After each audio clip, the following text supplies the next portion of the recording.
Rakyat Indonesia tidak perlu lagi bantuan sosial dari pemerintah. Karena saat ini, rakyat Indonesia sudah pintar cari bansos sendiri. Benar nggak? Ya, rakyat Indonesia sudah mampu mencari bansos sendiri lewat aplikasi, salah satunya di platform TikTok melalui TikTok Live. Apakah kita patut berbangga atau sebaliknya? Mari kita gelitikin.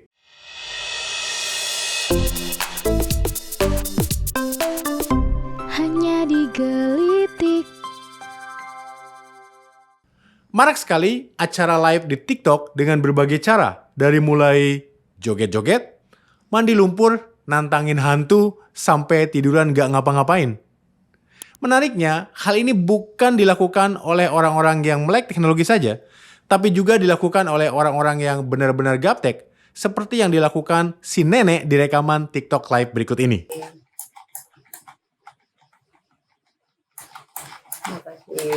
Makasih, alhamdulillah, makasih.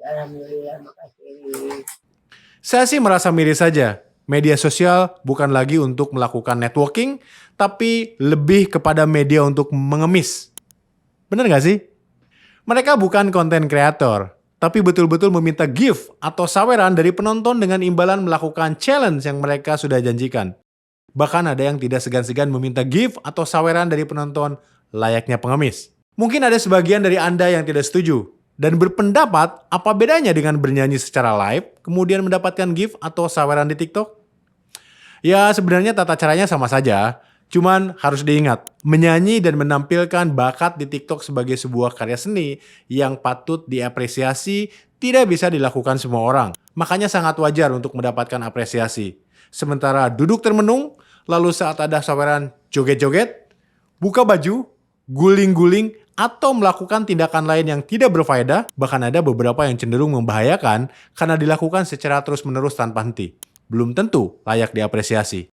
Bahkan lebih jauh lagi, fenomena ini bisa menciptakan pengangguran yang lebih masif karena banyak masyarakat yang pada akhirnya memilih cara yang lebih mudah mendapatkan uang dengan meminta gift atau saweran kepada penonton di TikTok Live dibandingkan dengan bekerja. Dan ini berbahaya bagi mentalitas anak bangsa jika dibiarkan terus. Bahkan sampai ada satu perkampungan yang sebagian besar masyarakatnya setiap hari melakukan live TikTok. Sampai kampung tersebut dijuluki sebagai kampung live TikTok.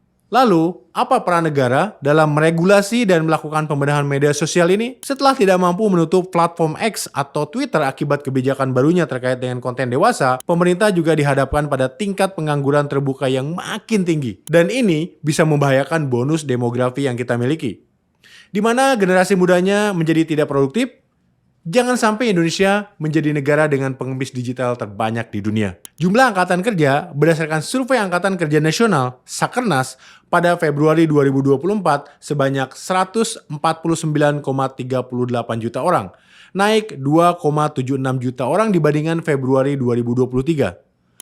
Artinya, pemerintah harus memikirkan bagaimana angkatan kerja ini bisa terserap oleh industri, yang notabene industri padat karya yang selama ini banyak menyerap tenaga kerja seperti pabrik yang banyak tutup, seperti pabrik sepatu, pabrik tekstil, yang kalah bersaing akibat pasar domestik dibanjiri produk impor.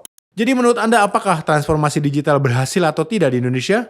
Kalau menurut saya, Indonesia terlambat untuk memanfaatkan dan mendapatkan manfaat dari teknologi digital. Kenapa?